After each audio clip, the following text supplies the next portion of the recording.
From the BBC World Service, in association with ABC and Akashvani, this is Stumped. Hello and welcome to Stumped, your intercontinental hit of news, features and debate from the quirky world of cricket. I'm Alison Mitchell and I'm at home in London, where I'm well into the swing of the 100 tournament over here. We've got a little window of sunshine, I think, after about a month of really wet weather going back to the Ashes. But I've been enjoying commentating with some of those Ashes cricketers. We've had James Anderson and the England captain Heather Knight up in the commentary box. Ali, hello. Yes, it's Jim Maxwell here. Just a trifle jet lagged. I've only been home for 24 hours after staying on for a few days post-Ashes, talking about everything that went on in that exciting series, probably the most exciting Ashes series in memory. I'm back here and trying to figure out what's happening in cricket. It doesn't get much of a mention. And then there was the interesting announcement of Australia's World Cup squad and a few surprises we might come to. But I got my feet on the floor. I stayed around to watch the primary club of Australia play their last game.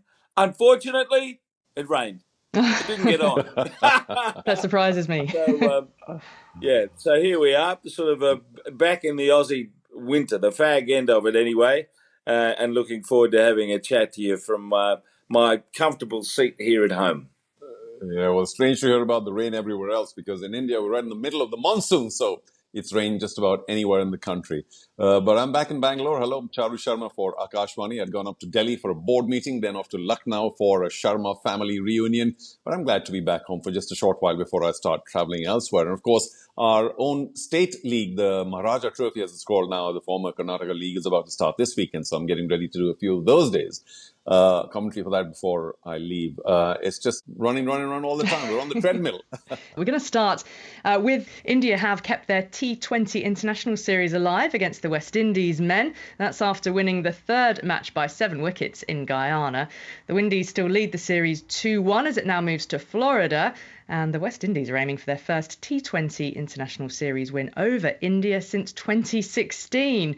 Now, Charu, I was going to ask you about India's batting in this series and how much of a concern has it been. But Suryakumar Yadav hit 83 and 44 balls to keep India in this series, so not bad at all. Well, yeah, he's a special talent, no doubt about it. It's been a little up and down for him, strangely, because he can play all forms of the game and he really bosses the bowling. So it's great to watch him. And some of those flicks, effortless for 6, or some of those scoops, which is a dangerous shot, by the way, that he pulls off time and again, are very special. So there's no question in my mind, though he's not the youngest, that he needs to be a part of this Indian white ball team for as long as, he's okay to play. The new man, Mr. Varma, is proving to be a fabulous lefty for India. He's held the T20 game together, even though they lost the first couple, for quite a bit. So Tilak is certainly has catapulted himself into contention for all white ball games. He had a great IPL as well. So that's the good news. The bad news, of course, is that they're getting off to terrible starts. And Gill, who is normally so dependable because he has a classic style, we've praised him enough on Stumped in the past, a very steady head, everything good about a cricketer. But he has faltered a bit, and I wonder if it's just too much cricket or whether there's, who knows what the problems are. And let's also give some credit to the West Indian bowling, by the way, Alison, because, especially the faster bowlers have done very well. The spinners have kept things pretty tight. And all the scoring's only about 150 range or so. It's strange how India has not been able to get there in the first 2 matches. I wonder if things will change dramatically in Florida when they next play their matches. But yes, the batting has been a concern. And the only excuse, if one can use that term, or a reason that one can give, is that there's been a lot of churn in the white ball cricket for India, because Rahul, as you know, has said that this is our last opportunity. Let's test them all. Let's put them under the pump, and we'll then get the best white ball team for the World Cup. So we have to be a little generous here, not overcritical, in that some of the best players, white ball players, may not have been a part of this series to begin with. And of course, some will come in for the Ireland series. So there's a bit of a churn going on. And I don't think there's excessive reason for concern. Charu, I want to ask you about Nicholas Pooran, because fresh from his batting heroics in the final of Major League Cricket, which we talked about on a previous show, 137 from 55 balls there. He was at it again, wasn't he? 67 off 40 to get the West Indies to their target. He really knows how to turn it on. Well, yeah, it's now get Nicholas Pooran out and win the match, because he's just holding it together for the West Indies with the bat. And of course, he keeps wickets as well. So he really has a big load on his shoulders, but he's obviously passing through a really rich vein of form, and good for him because he's a really nice guy. It's always useful to have such an aggressive lefty. People don't quite know where to bowl to him anymore, which is a bit like Surya Yadav as well. I mean, you wonder, where do we bowl to this guy? It's nice that the West Indies have a number of wins. You know, they won one day, the ODI, they won 2 T20s, and they did reasonably well in the Test match as well. So it's nice to see some minor resurgence, even though they're playing at home. And we need the West Indies in the world of cricket. So all these are very good results, and Nicholas is right on top. Where do you bowl, Jim, to Nicholas Pooran when he's in that kind of mood? Well, you just hope he makes a mistake. He's one of these spasmodic, brilliant players, and when he comes off, he can make a meal of you. I was thinking about this the other day when Zach Crawley went mad at Manchester. You just got to stop the game somehow, you know. Bring a cat onto the field or a dog. I mean, do anything you can. Make do as your boots don't fit properly when, of course, they do. But just anything to disrupt the momentum, the flow of the game, which is a bit of gamesmanship, I realise. But how else do you go about it? Accidents happen as it is, but when fellas are going like that, you've got to do something. And Charu, this is not the first time, is it, that India have gone out and they've played West Indies in the States? Just remind us how that all came about to start with. Well, it was just a development of the game in the US that the Indian fraternity or the diaspora probably felt most responsible for. And I know that the Indians and the Pakistanis, the West Indians, primarily now some Afghans, are taking the game forward in the US. So that's a limited population anyway. But to satisfy their need to get the game going in the US and to expose the US to top-level cricket was the main idea. Now, it's happened very sporadically in just a couple of places in the South, maybe a little bit around New York. But let's give it time. Let's not be too critical. I'm sure the cricket will develop, especially with the kind of support, if I may be allowed to say so, of the Indian diaspora in the US. They're flying from anywhere and everywhere to watch these games, and they keep this whole love for cricket alive, which is why the Indians particularly put this in motion, saying that we need to play in the US just to be able to get more interest going. And all that's resulted in more cricket for the US. I mean, they are, after all, hosting the World Cup. And with the MLC now being a reasonable success, I'm going in for the Masters T10. So again, some big Indian names are going to be there as well. That does make a difference. I know there are many global names playing great cricket, but I think there'll be Sehwag and Irfan Pathan and Robin Uthappa and a few more. I haven't quite seen the full lists yet. But I think that will once again serve to keep cricket fresh in the minds of the diaspora, the Asian diaspora in the US. And that's why some matches in the US. The conditions had to be good, though.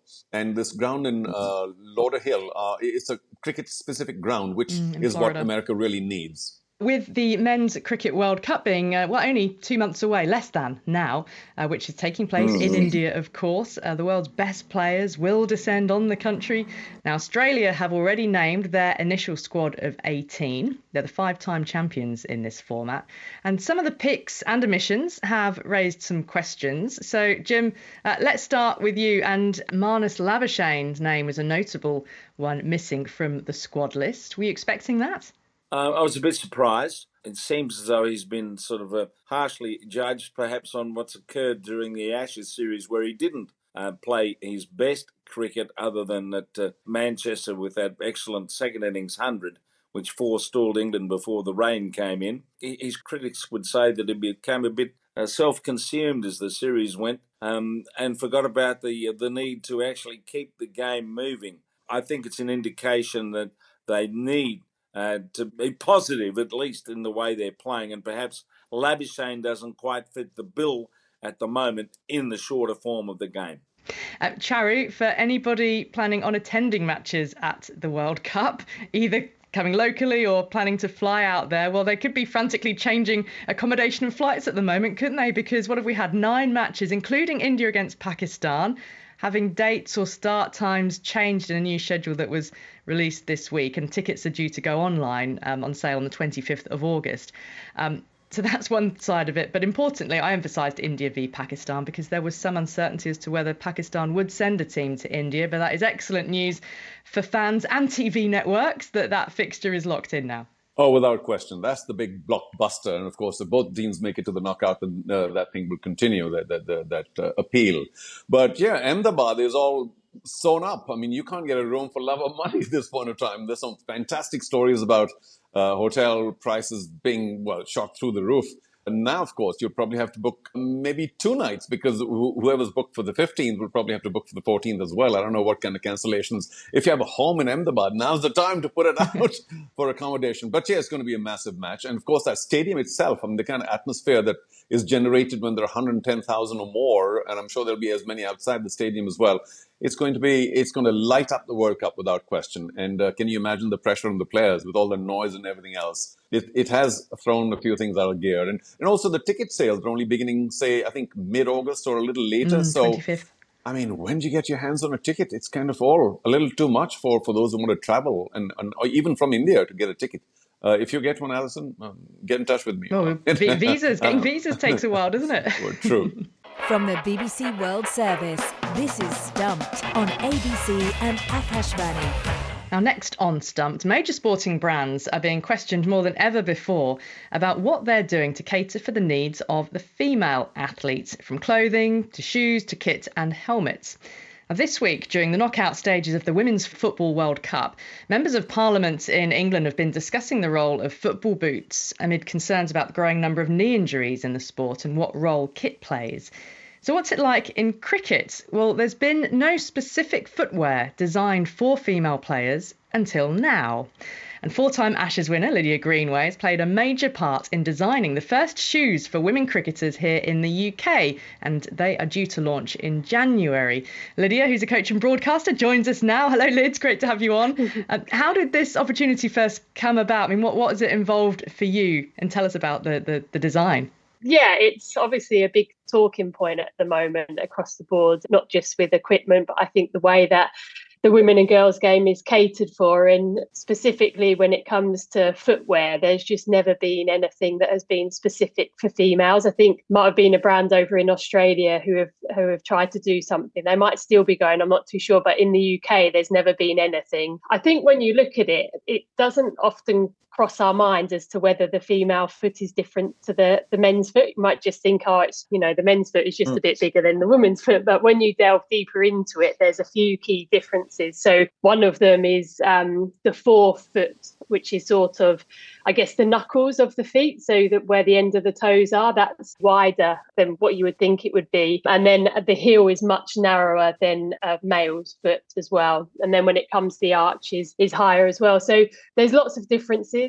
And I think for me, it's just something that I'm always passionate about, is trying to make sure that there's the least amount of barriers possible for women and girls when it comes to getting into the game that obviously we all love.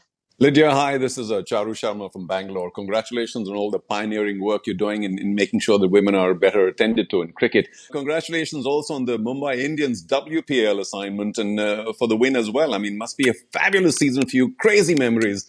But what did that experience teach you? Because I've heard somewhere that you would like to get a little more involved with the world of coaching. Is that true? Yeah, I absolutely loved that experience. And I think for anyone involved in the women's game, as soon as we heard that the WPL was happening, I think you just wanted to be involved in it in one way or another. And I was very lucky to obviously get picked up to work with the Mumbai Indians. Obviously, Charlotte Edwards was head coach. We had Julian Goswami as well, who was our bowling coach. So, yeah, we had a great team to work with. And the experience itself was something I'd never had before. Obviously, as a player, I'd travelled to India. I've always enjoyed going to India, but I think from a coaching point of view, it gave me a new appreciation for playing cricket in India and for the love that the Indian fans have for the game. And again, we were very lucky with the players that we had. Obviously, Harmanpreet Kaur, Indian captain, was our skipper. We had Natsiva Brunt as well. So we had some of the best players in the world. But I think the thing for me from a coaching point of view was you see, you sort of ask yourself, how much impact can I have? And for me, it's when you see the domestic players coming through. We had Sunam Yadav, who was the youngest to get picked up in the draft. She's only 15 years old. She played for the Indian under-19 side, the left-arm spinner. And you just look at her and you think, gosh, she's got a high ceiling and she's not even close to it yet. So I think that's the thing that I was most excited about, was working with those sort of exciting young talents, and then obviously working alongside some of the best international players as well. But yeah, it was a crazy experience, but definitely one that I loved and would love to do again. Yeah, Lydia, you mentioned Natsiba Brunton. We had a chat with her on Stumped some time back, and she did mention that the WPL, which she was waiting for, is certainly a landmark development in women's cricket.